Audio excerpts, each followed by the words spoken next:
네. 자, 오늘 164페이지인데요. 오늘 이 164페이지부터 하는 내용이 우리가 이제 전표 관리 NCS 평가 시험 보셔야 되잖아요. 제가 쉽게 낸다 이렇게 말씀드렸고요.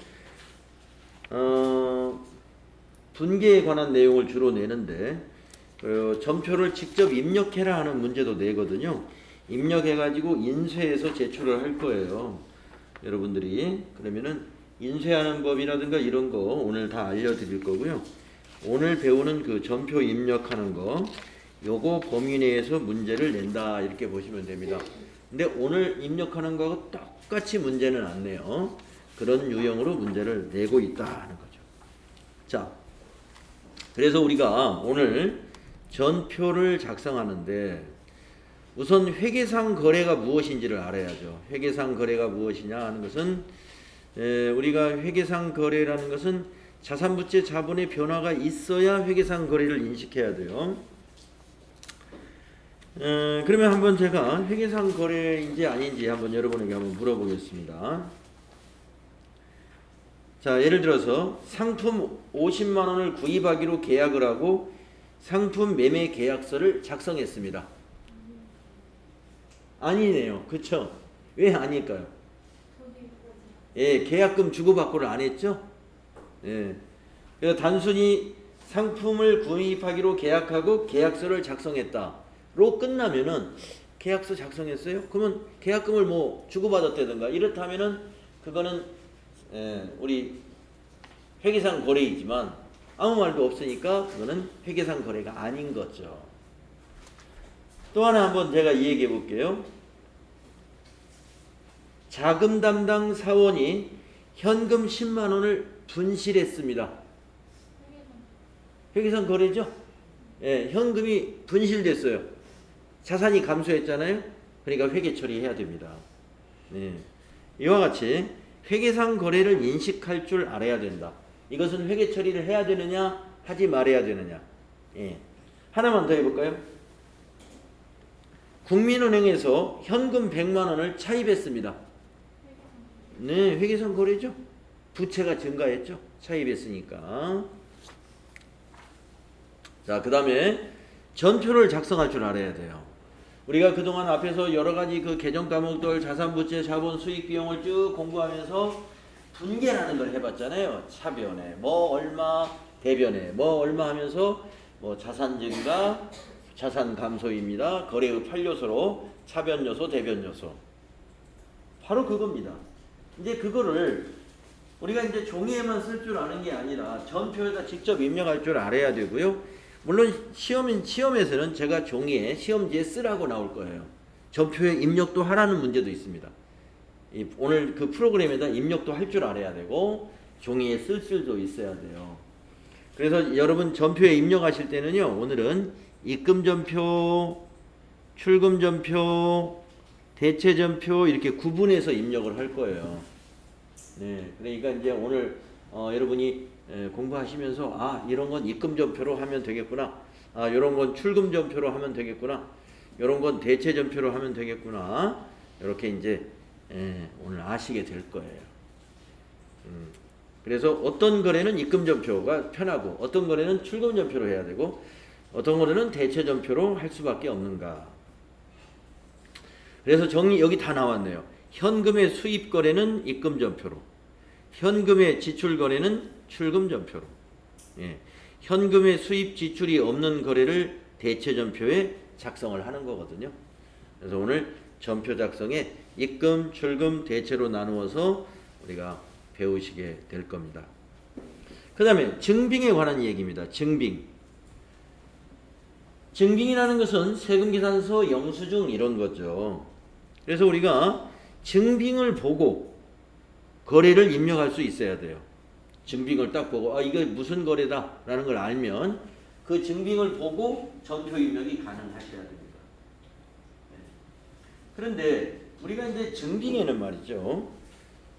법적으로 우리 부가가치세법을 배웠는데 법적으로 인정되는 법적 증빙이라고 하는 것이 있는데 혹시 법적 증빙 제가 부가가치세 이론할 때 여러분에게 이 얘기를 해드렸는지 모르겠는데 한번 정리를 한번 해봅시다. 법적 증빙.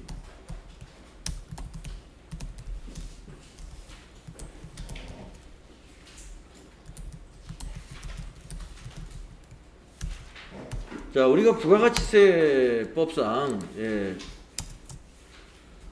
부가가치세 매입세 공제를 받는다든가 하려면 아주 적법한 증빙을 받아야 됩니다. 그게 네 가지를 쓰세요 하면 여러분 쓸 수 있어야 돼. 법적 증빙 네 가지. 자, 한번 여러분 생각나는 거 한번 얘기해 보세요.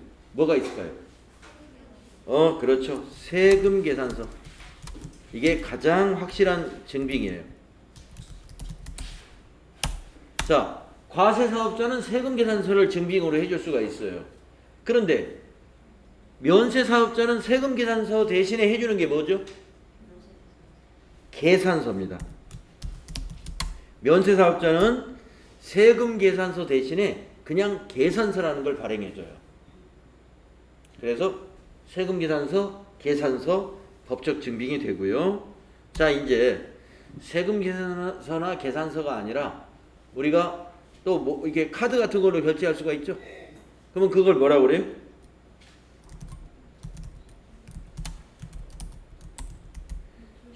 신용카드 매출 전표. 그냥 신용카드 전표 이렇게 알고 계셔도 좋아요. 신용카드 매출 전표. 자, 우리가 신용카드도 아니고 여러분들 현금을 주고 여러분 뭐 해달라고 그러죠? 현금 영수증. 이거 네 가지입니다. 그래서 부가가치세법에서 법적 증빙이다 하면은 세금 계산서, 계산서, 신용카드 매출 전표, 현금 영수증. 그래서 우리가 기업에 있는 직원들이 회사의 업무상 비용을 지출하고 그것을 회계 처리하기 위해서 증빙을 받아올 때는 최대한 요 네 가지 범위 내의 것의 증빙을 받아와야 돼요. 세금 계산서로 받아오거나 계산서를 발급해 오거나 신용카드 매출 전표를 받아오거나 현금 영수증 받아오거나. 보통 이런 거 아니고 그냥 받아오는 게 간이 영수증이라는 게 있죠. 일반 영수증은 과세사업자가 아니라 과세사업자 중에서 어떤 사업자인가요? 연간 매출액이 4,800만 원 이하인 사업자를 우리가 간이과세자의 일반 과세자 말고 그런 과세자를 뭐라고 그러죠? 간이과세자. 일반 과세자와 간이과세자가 있죠. 과세사업자에. 그러니까 간이과세자는 세금 계산서나 계산서 같은 거 발급 못하니까 그냥 영수증 발급할 수도 있어요. 그러나 영수증은 법적 증빙은 아니다. 영수증을 발급할 때는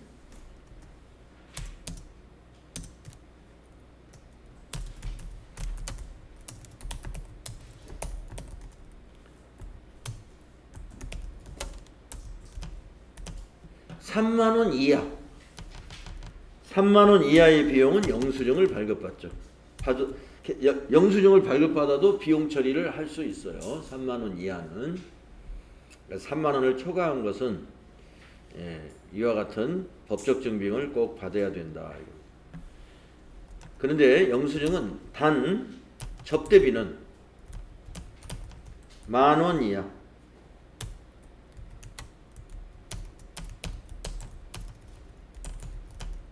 접대비는 10,000원 이하만 영수증을 증빙으로 처리할 수 있습니다. 10,000원을 초과하는 접대비는 인정이 안 됩니다. 이런 얘기죠. 그래서 신용카드 매출 전표로 접대를 해야 돼요. 회사 법인카드로. 자, 그래서 이제 지금 이게 우리 지금 전표 관리에서 증빙에 대한 얘기가 나오는데 증빙에서는 여러분 이걸 좀 기억해 주세요. 법적 증빙 네 가지, 요 네 가지다 하는 거 이거 시고 요 네 가지 중에서 이렇게 칸을 쳐가지고 한 개만 써놓고 나머지 세 개를 쓰라든가 두 개만 써놓고 나머지 두 개를 더 써라든가 이런 문제를 출제할 수 있습니다. 그래서 증빙 서류. 근데 우리가 이 회사의 비용을 처리할 때 모든 그 비용이 반드시 세금계산서, 계산서, 신용카드, 매출전표, 현금 영수증, 그리고 이런 일반 간이 영수증 이것만 있는 것은 아니에요. 이제 뒤에 이제 우리가 연습해 보시면 알겠지만 무슨 결혼 청첩장이라든가 무슨 초대장이라든가 또 세금 납부한 영수증이라든가 보험료 납부한 보험증권이라든가 이런 것들도 증빙으로 이용할 수가 있습니다. 그 외의 것도. 그래서 오늘 여러분이 전표 입력하면서 여기 있는 거 외에 다양한 증빙들을 우리가 연습을 해보긴 해보는데 법적 증빙이다 그러면 요 네 가지다 하는 것을 좀 챙겨놨어요. 자, 그러면 한번 필요 지식 165페이지에 보시면 회계상 거래란 무엇인가 이렇게 나오죠. 아까 제가 몇 가지 예를 들었다시피 자산부채 자본이나 수익 비용에 변화가 있는 것만 회계상 거래로 인식하면 됩니다. 여기 있죠. 회계상 거래는 자산부채 자본 증가와 감소, 수익과 비용의 발생을 가져오는 것만 회계상 거래입니다 하는 거죠. 그래서 여러분이 전표 입력할 때는 우리가 거래의 8요소에 의해서 분계를 해야 되잖아요. 그래서 차변 요소는 자산 증가, 부채 감소, 자본 감소, 비용 발생. 대변 요소에 오는 것은 자산 감소, 부채 증가, 자본 증가, 수익 발생이 오는 것이다 이런 얘기죠. 그래서 여러분이 분계 연습할 때는 내가 제대로 했는가 이 거래의 8요소를 거래의 결합관계라고 하는데 그 결합관계를 분계하고 함께 체크해 보셔야 돼요.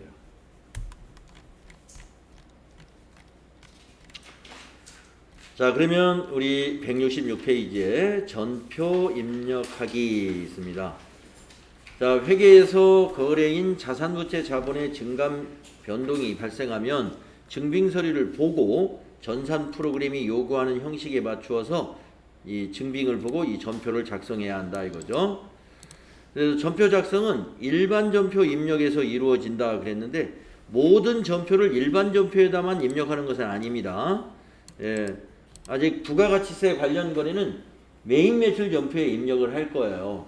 그런데 이번에 전표관리에서 평가하는 것은 일반 전표에 입력하는 것만 평가할 거예요. 메인 매출 전표에 입력하는 것을 평가하는 것은 부가가치세 평가하는 날 있죠. 저 뒤에서 수업 끝날 무렵에 그때 하겠습니다. 그래서 오늘은 일반 전표 입력만 정확히 알아두시면 되겠습니다. 그래서 이제 우리가 전표를 입력하게 되면 나머지는 다 자동이에요. 분계장 만들어지는 거, 총계정 원장에 전기되는 거 이런 것이 다 자동으로 반영이 되겠습니다. 그래서 우리 회계 프로그램에서는 가장 핵심이 뭐예요? 전표 작성하는 게 가장 핵심이에요. 그래서 전표 작성이 매우 중요하다.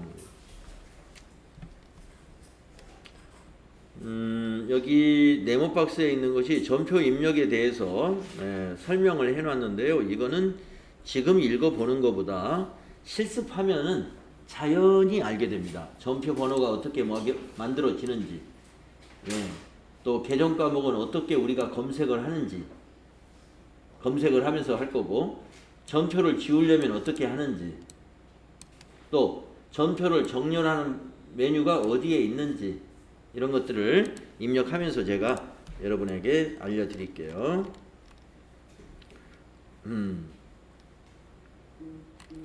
자, 다음 페이지 보시면은 출금전표 작성하는 거, 입금전표 작성하는 거, 대체전표 이렇게 구분을 해놨죠. 우리가 모든 전표를 대체전표로 작성해도 상관은 없어요. 모든 전표를. 그러나 우리가 출금전표, 입금전표를 사용하게 되면 입력 시간을 절약할 수가 있거든요. 그래서 출금전표는 어떤 내용을 출금전표로 작성하면 좋다, 어떤 내용은 입금전표로 작성하면 좋다, 이거는 알고 계실 필요가 있어요. 하지만 지금 제가 방금 말씀드린 대로 입금 출금 따지지 않고 나는 전부 이렇게 하겠다. 그것도 오케이다 이겁니다. 모든 전표는 대체 전표로 작성을 해도 다 맞아요. 네. 자, 왜 그런지 한번 여기 간단하게 읽어보면요. 자, 출금 전표는 어떤 거래냐면 현금의 감소 거래. 그래서 이 현금의 감소지만 거래 총액이 현금으로 이루어진 거래를 말해요. 자, 무슨 말이냐? 현금이 감소했는데 거래 총액이 현금이다. 예를 들어서요. 상품 100만 원어치를 현금으로 샀어요. 매입했어요. 현금으로. 그러면 우리가 분계가 어떻게 되냐면 차변에 상품이라는 자산 증가하죠. 대변이 뭐죠? 현금이죠. 그 분계 여러분 가능하잖아요. 거래의 결합관계로는 차변이 자산 증가, 대변이 자산 감소죠. 네, 그거 정리되죠. 그런 거래는 차변, 대변 이렇게 나눠서 입력하면은 두 줄로 입력하게 되니까 한 줄로 입력할 때 한 줄로 입력할 수 있는 방법이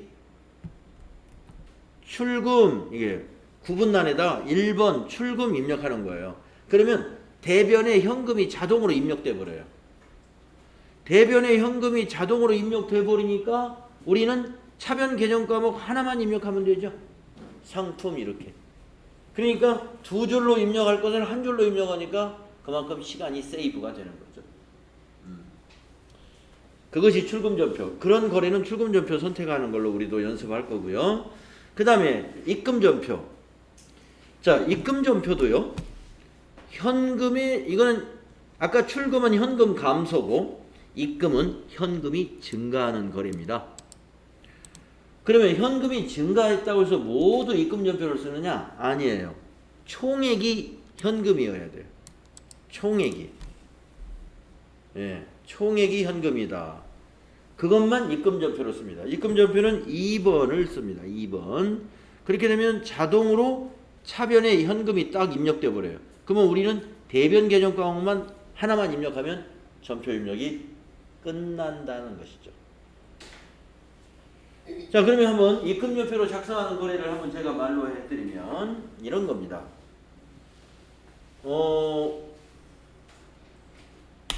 거래처에 만약에 용산전자라는 회사가 있다고 볼게요.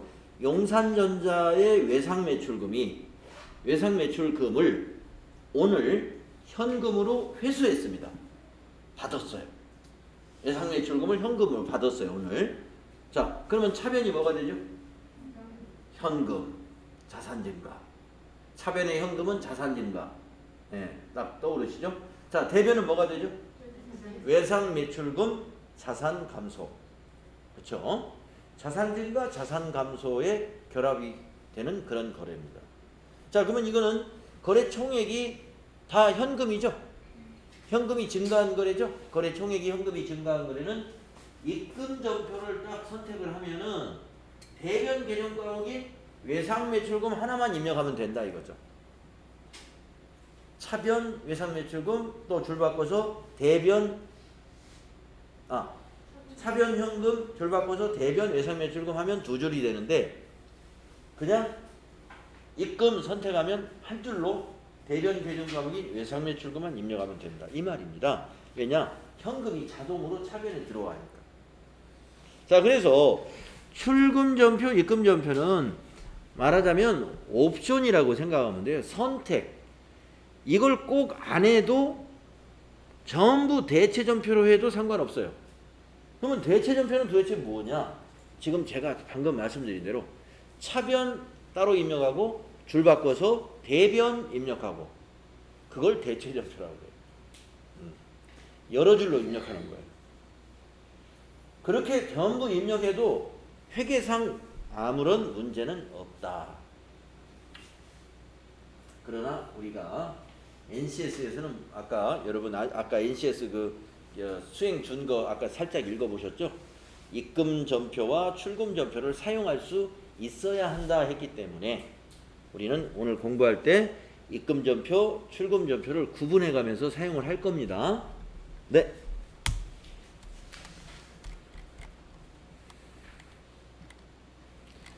자, 여기 있는 내용도 나중에 여러분이 읽어보시는 게 좋아요. 지금 이거 당장 지금 우리가 이 얘기했던 내용도 여기 있네요. 네.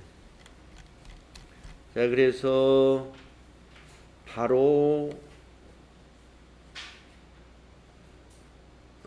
전표를 입력하면서 또 거래처 코드를 우리가 이제 제가 골라서 여러분 입력을 해야 됩니다 할 때가 있는데요. 거래처 코드를 꼭 입력하는 것은 채권, 채무, 예금 거래에 대해서는 꼭 거래처 코드를 입력해 나갈 거예요.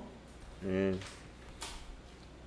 이거 입력해 나갈 것이다 하는 것도 알아두시면 되겠습니다. 자, 우선 전표 입력을 한 번도 안 해보셨으니까 전표 입력을 해 가면서 더 이제 추가적으로 아셔야 될 것들은 나중에 이걸 읽어보고 여러분이 복습하셔도 좋아요. 자, 바로 수행을 한번 해보겠는데요. 출금전표 작성하기. 네. 자, 그런데 가만히 보니까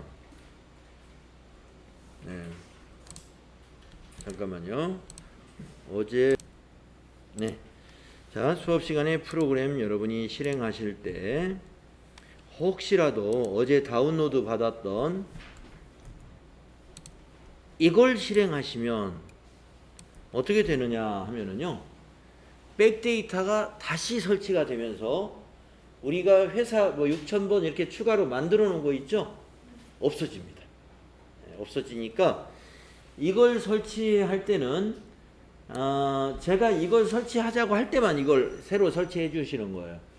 그러니까 자, 수업 시작합시다 그러면 이걸 설치하는 게 아니라 프로그램을 실행할 때는 이것으로 이 아이콘, 여러분 바탕화면에 있는 것은 이렇게 생겼죠. 네, 꼭 자, 수업 시작할 때는 이걸로 실행을 해 주셔야 된다. 그러니까 백데이터 다시 설치합시다 할 때 아까 그 어제 다운로드 받았던 그걸 더블 클릭해서 실행하시는 거예요. 그래서 어제 6,000번이 다 회사가 없어졌다 하는 분이 한 분 계셨습니다. 그거는 뭐냐? 아까 그 어제 다운로드 받았던 백업 파일을 다시 설치하니까 회사가 다시 다 깨끗이 정리가 돼버린 거예요. 자, 그러면은 다시 책으로 가셔서 첫 번째 1번 문제 보시면 출금전표 작성하기 이렇게 나오죠. 네. 자, 회계팀의 회계 결산 업무 시 야근 식대를 현금으로 지급하고 받은 영수증이다 이렇게 나와요. 여러분 그 NCS 평가 전표 관리도 이와 똑같이는 아니지만 뭔가를 여기다 설명을 해줍니다. 옆에 영수증이 있고 그러면 그걸 전표 입력하라 이렇게 나와요. 전표 입력해라. 전표를 출금 전표를 입력해라 그러면 이제 여기 전표 입력을 저하고 따라서 이제 하는 식으로 하면 되고요. 분계 쓰라는 문제는 안 냈네요. 분계 쓰라는 문제는 따로 냈네요. 그 문제는 분계 쓰는 건 따로 냈는데 우리는 분계 연습도 한번 해보겠습니다. 여기다 한번 써보시는데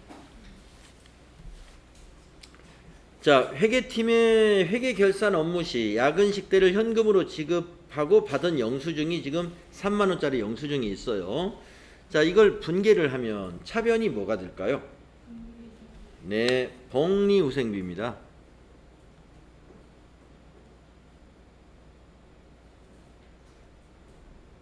자, 금액은 3만 원이에요.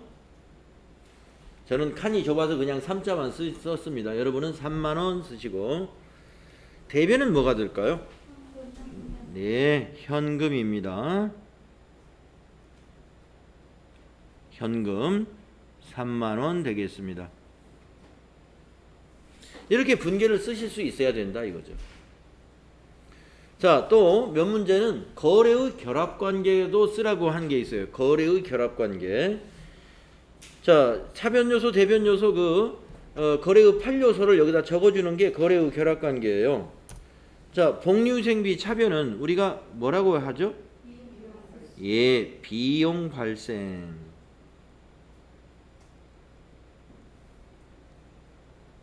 대변의 현금은 우리가 뭐라고 하죠?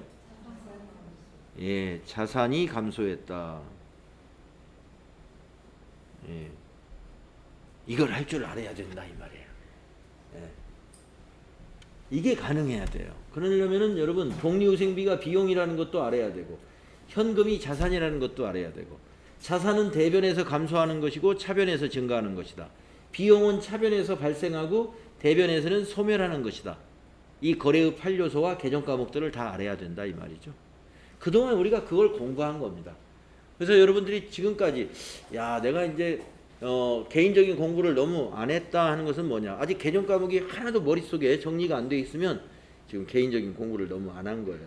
외워야 할 것들 좀 외워주셔야 됩니다. 자, 그러면은 이것을 전표에 입력을 하는데, 이제 프로그램에다 입력을 하는데 출금 전표를 쓰라 이거예요. 출금 전표. 왜? 대변의 현금이 거래금액 총액이 현금이고 현금이 감소한 거래죠. 이런 것은 출금 전표로 하면은 쉽다 이 말입니다. 자, 그러면 이제 프로그램에다 한번 입력을 해 보겠습니다. 지금 여러분이 제가 회사를 잘못했군요. 여러분하고 똑같이 6000번 3일 패션으로 했고요. 우리 책에서는 3000번 3일 패션인데 어제 여러분들 이유 아시죠? 3000번으로 못한 이유. 6000번으로 했습니다.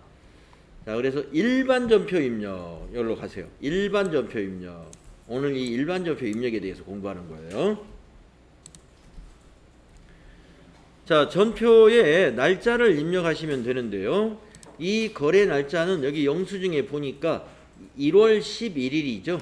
네, 1월 11일. 우선 날짜를 위에다가 다 입력하는 방법이 있고요. 위에다는 월만 입력하고 여기다 일을 입력하는 방법 두 가지가 있습니다. 그래서 이번 거는 위에다가 월과 일을 다 입력하는 방법으로 한번 해보겠습니다.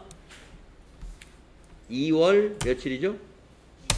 네, 2하고 엔터 친 다음에 10일 하면은 이와 같이 여기에 입력한 날 1월이에요? 미안합니다. 1월. 네, 1월 11일 하고 엔터 치면은 여기 월은 여기에 입력되고 여기에 입력한 일이 이쪽에 딱 자동으로 입력됩니다. 네. 그리고 커서는 어디에 와 있냐면 구분이라는欄에 와 있습니다. 그 구분에 요 밑에 구분에 있을 때 요 아래 메시지를 보시면 이 구분에 입력할 수 있는 코드가 여기 나와 있습니다.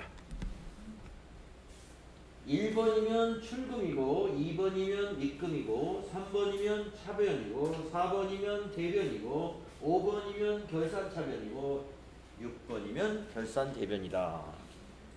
네. 자, 이거는 출금 전표로 하면 쉽다 그랬죠?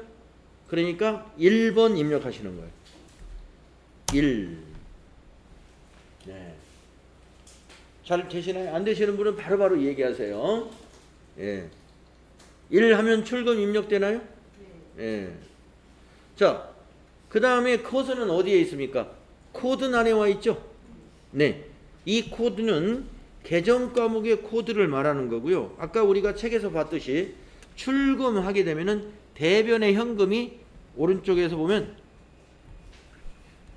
대변의 현금이 자동으로 입력이 벌써 되어 있어요. 그러면 우리가 여기에 입력하는 개정 과목은 차변 개정 과목을 입력해 주는 거예요. 자, 차변이 복리후생비였죠? 네, 그러면 아직 여러분은 복리후생비 코드를 몰라요. 알면 여기다 바로 입력합니다. 코드. 저는 알아요. 복리후생비가 8 하나하나라는 걸. 여러분은 아직 못 외워져 있는 상태니까 한참 이제 이 프로그램 써봐야 그게 외워지니까. 그래서 여기다가 복리 두 글자만 입력합니다. 한글로 복리하고 엔터 치면은 도움말이 딱 나와요. 복리가 들어있는 개정 과목이 4개가 있다 이거예요. 여기서 골라야 됩니다. 판매 관리비입니다. 판매 관리비. 그럼 몇 번 고르시라고 그랬죠? 811을 골라야 돼요. 판매 관리비는 800번대다. 어제 제가 개정 과목 코드에 대해서 쭉 말씀드렸죠? 판매 관리비는 전부 800번대다.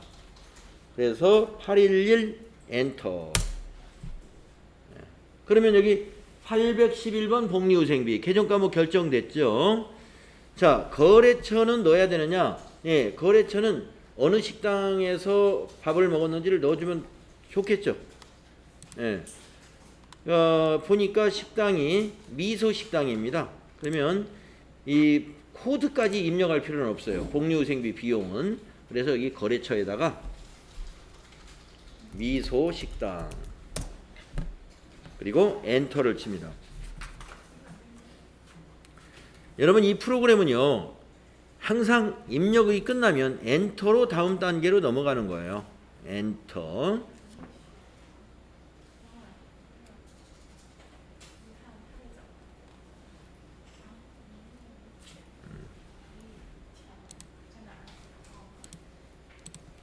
그러면 이제 거래처는 미소식당 엔터 치면 적요 코드난, 이게 적요 코드난이에요.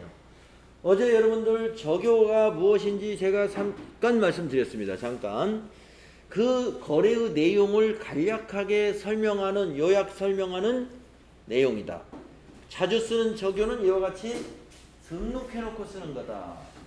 예. 자주 쓰는 적요는 등록해놓고 쓰는 거예요. 그러면 이 자주 쓰는 적요 중에서 1, 2, 3, 4 이렇게 나오는 게 뭐냐? 어제 우리 현금 적요라는 거 배웠죠? 출금 전표니까 현금 적요만 지금 보이는 거예요. 대체 적요는 언제 보이냐면 차변이나 대변 선택하면 대체 적요가 보여요. 자, 그러니까 여기서 해당되는 게 뭐가 있냐면 2번이 있어요. 직원 식대. 그러니까 직원 식대 거래가 자주 많이 있기 때문에 우리가 미리 등록을 해 놓은 거다 이거죠. 우리 회사는. 그래서 저 적요에는 타자를 할 필요 없이 저 코드에다가 2 하고 엔터 치면 돼요. 그러면 자동이 입력돼요. 직원 식대라고. 그리고 이제 커서는 어디로 가 있어요? 차변란에 와 있죠. 여기다가 금액을 입력하는 겁니다. 3만 원을 입력할 때는 어떻게 입력하시라고 그랬죠? 3, 0 하고, 그렇죠. 여기 플러스, 그러면 000 자동 입력되죠? 네. 그리고 엔터 한다. 네. 그리고 엔터. 그러면 밑에 분계 보시면 여기가 차변입니다. 차변의 복리후생비 3만원, 여기가 대변입니다. 대변의 현금 3만원 이렇게 보이시죠? 네. 자, 한 줄로 입력을 했습니다. 한 줄로 두 줄의 입력 효과를 내는 거예요. 이 출금 전표가. 이걸 대체 전표로 하는 방법은 어떻게 하느냐? 자, 이걸 한번 전표를 지우는 거 배울 겸해서, 자, 여기 체크박스 앞에 체크박스 있죠? 클릭해 보세요.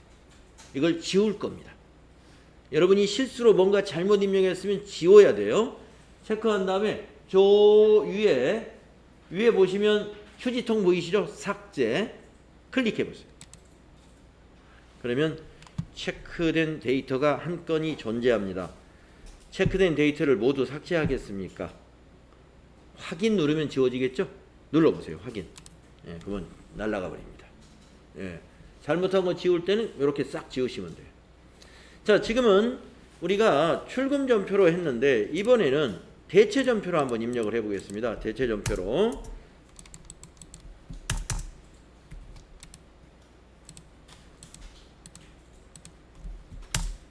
네. 자, 위에 날짜는 1월 11일 그대로 있을 거고요. 자, 구분해서 대체 전표라는 건 뭐냐면은 모든 거래는 대체 전표로 입력이 가능해요. 예. 자, 밑에 보시면 요 구분란에 커서가 있을 때 3번이 차변이고 4번이 대변이죠. 예. 그래서 우리가 지금 3번 눌러가지고 복리후생비 입력하고, 자, 먼저 3번 눌러볼까요? 차변. 자, 여기 복리후생비입니다. 복리 엔터. 따다닥 내려와서 엔터. 예, 이런 연습을 많이 해가지고 여러분 집에다 이 프로그램 깔아놓고 계속 입력하는 거 속도 낼 수 있도록 연습하셔야 돼요. 자, 거래처 엔터 쳐가지고 여기다 미소식당 엔터. 적요가 달라진 것을 볼 수 있습니다. 조금 전에 여러분 출금했을 때 적요란에 갔을 때는 여기 적요가 굉장히 많았었죠. 지금 차변해놓고 보니까 적요가 달라졌습니다. 두 개밖에 없어요. 이게 무슨 적요냐? 대체 적요. 그래서 우리가 계정가업이 적요 등록할 때 현금 적요, 대체 적요 나눠서 입력했죠. 대체 적요는 차변 대변 입력할 때 쓰겠다 이거예요. 네, 없어요 보니까 직원 회식 때만 있고. 그래서 이때는 코드를 못 고르니까 여기다 만들어 씁니다. 자, 엔터 쳐서 적요란에다가 직원 야근 식대. 이게 지금 아까 야근 식대라고 했기 때문에 회계팀 직원 야근 식대예요. 적요라는 것은 그 거래를 요약해서 입력해 주는 것을 적요라고 그래요. 자, 차변 금액 얼마죠? 30 플러스 엔터. 그러면 두 번째 줄로 내려왔죠? 자, 여기 보시면 차액 3만 원 나오죠? 이 차액이 나왔다는 것은 아직 점표가 마무리 안 된 상태예요. 그래서 두 번째 줄에 구분해 와 있는데 이번에는 4번 대변. 자, 대변의 복리후생비가 아니라 대변이 뭐였죠? 현금 엔터 치면은 현금이 101번 맨 위에 있습니다. 거기서 엔터 하세요. 엔터. 자, 현금의 거래처 그냥 엔터 치면 지나가면 위에 있는 미소식당 그냥 복사가 돼요. 거래처 안 넣어도 됩니다만은 그냥 복사하고 가고. 그 다음에 위에 거 그냥 여기 밑에서 고를 만한 게 없어요. 그래서 엔터로 복사하고 가요. 직원 야근 식대를. 위에 있는 내용 복사할 때는 엔터입니다. 네. 그리고 대변에다가 30 플러스 엔터 하면 끝나는 거예요. 그리고 밑에 분계 보세요. 아까하고 똑같죠?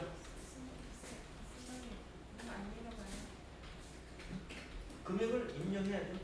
3만 원. 3만 원을 30 플러스. 아니, 다시 지우고 지금. 엔터. 아니 구분은 이제 대변이니까 4번 마우스 쓰지 말고 엔터. 현금 현금.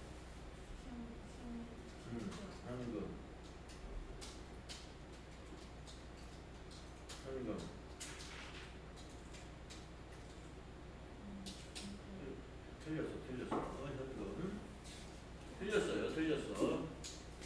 자, 현금 코드는 101번. 정확히 타자해야 돼요. 현금 101번 직접 입력하세요. 그냥 101번.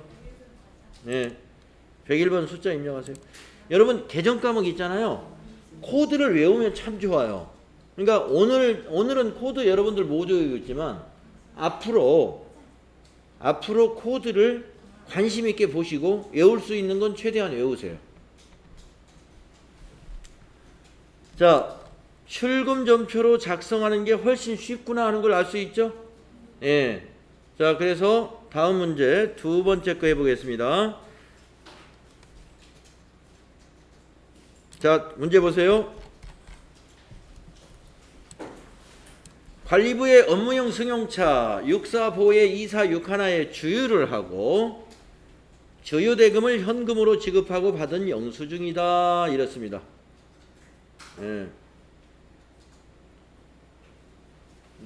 아직 안 끝났어요?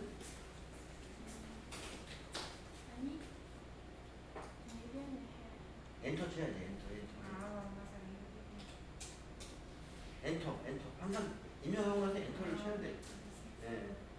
자, 이제 문제 보시고. 자, 관리부의 업무용 승용차에 주유를 하고 주유대금을 현금으로 지급하고 받은 영수증이다. 이 말을 잘 이해하셔야죠. 이게 무슨 말인지. 주유소에서 기름 넣고 이런 영수증 받아왔다 이 말입니다. 그러면 이 거래를 어떻게 회계 처리해야 되느냐? 분계 한번 써보셔라 이런 얘기예요. 자, 우선 차변에 무슨 비용 처리해야 되는데 이거 여러분 무슨 비용 처리하면 될까요? 차량 유지비. 이게 딱 생각이 나야 된다 이거. 차량 유지비 처리하시는 거예요. 지금 몰라도 이제 앞으로 빨리 훈련하시면 돼요. 차량에 관련된 뭐 유류비라든가 도로비라든가 주차비라든가 수리하는 거 다 차량 유지비입니다. 자, 금액은 여기다 28,000원 쓰면 돼요. 저는 좁아서 이렇게만 쓰겠습니다. 대변은 뭐가 되죠? 예, 현금 28,000원. 거래의 결합관계는 조금 전과 똑같습니다. 차변의 비용 발생, 대변은 자산 감소. 그 거래의 결합관계까지 여러분이 이해를 해야 돼요. 그래서 이 거래로 인해서 비용이 28,000원 발생했고 자산은 28,000원 감소한 거래다. 이걸 이해하고 업무를 해야 된다. 자, 그러면 전표 입력하겠습니다. 수행 2번. 거래 전체가 현금 거래이고 현금이 감소한 거래니까 출금 전표를 쓰면 돼요. 이것도. 자, 그러면 이번에는 날짜를 위에서 고쳐야 되겠죠? 날짜가 이게 달라요. 12일입니다. 자, 이번에 날짜는 여러분 이렇게 해보십시오. 위에 11일을 스페이스바로 지우세요. 스페이스바 그리고 엔터. 자, 위에 11일 이 부분을 클릭해서 스페이스바, 키보드 스페이스바로 지우고 엔터. 그러면 위에 날짜 지워지고 월만 남아있게 됩니다. 그리고 이제 앞으로는 여기다 날짜를 입력해 나갈 거예요. 이런 방법도 있어요. 이 방법은 어제 날짜의 전표를 보면서 입력할 수 있어요. 자, 준비되셨나요? 자, 그러면 여기다가 날짜를 입력합시다. 12 그러면 커서가 자동으로 일로 넘어와요. 자, 이번에는 출금이죠. 출금은 몇 번이에요? 1번. 네, 그러면 출금 입력됩니다. 1번 왜 입력 안 해요? 1번.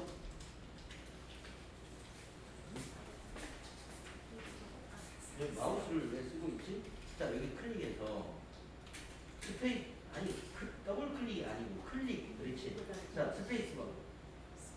네, 엔터. 네. 12일 건 어디 갔지? 네, 하여튼. 네.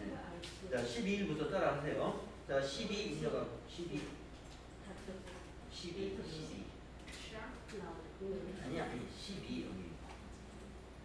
지금 이거 12일. 아까도 싹쓸이 했어요. 그냥 상관없는 거죠. 그냥 무시하고 해야 돼요. 네. 입금 아니고 이제 따라하세요. 자, 아니 여기 출금 12일은 출금. 예? 출금은 1번. 예, 1번 출금. 자, 출금이면 대변이 현금으로 이렇게 입력이 됩니다. 그러면 차변만 입력하면 된다고 그랬죠? 대변 현금이니까. 네, 차변이 뭐라고요? 차량 유지비. 그러면 코드란에다가 차량 두 글자만 쓰시고 엔터 쓴다 이거. 엔터. 그러면 도움창이 떠요. 차량 유지비 아래 방향키로 뚝뚝뚝뚝뚝 내려갑니다. 거기다 놓고 엔터 칩니다. 그러면 저렇게 822 차량 유지비. 자, 거래처 써줄까요? 자, SK 성동 주유소. 예, 여기 코드에다가 검색할 필요는 없겠고요. 여기다가 써주면 되겠습니다. SK 성동 주유소 엔터. 항상 뭔가를 입력하면 엔터로 마무리가 돼야 됩니다. 자, 밑에 적요 중에 적요 코드에 커서가 있는데 적요 중에 유류대 지급 딱 있죠. 예. 그러면 번호에서 1하고 엔터 하면은 유류대 지급 적요는 자동으로 입력됩니다. 예. 그리고 금액은 영수증을 보면 28,000원을 써야 돼요. 부가세도 포함되어 있습니다만 이 부가세는 공제를 못 받습니다. 그래서 일반 전표에 입력하는 거예요. 여러분 부가세 이론 배울 때 공제받지 못하는 매입세액이라고 해서 토지 관련 매입세, 업무와 무관한 매입세, 승용차 관련 매입세, 접대비 관련 매입세, 이런 거 기억나시나요? 예, 그런 거. 그렇기 때문에 이 거래는 부가가치세가 2,545원이 영수증에 있지만 공제 못 받는 부가가치세이기 때문에 일반 점표에 이걸 입력하는 거예요. 만약에 승용차에 기름을 넣은 게 아니라 화물차에 기름 넣었다면 이건 매입 매출 점표에 입력해가지고 부가가치세 공제받을 수 있도록 회계 처리해야 됩니다. 자, 이거는 그래서 일반 점표에 그냥 넣는 거예요. 자, 차량 유지비는 얼마다? 부가세 포함해서 28,000원. 그리고 엔터 치시면 끝나는 겁니다. 네. 자, 여러분 10분간 쉬었다 하겠습니다.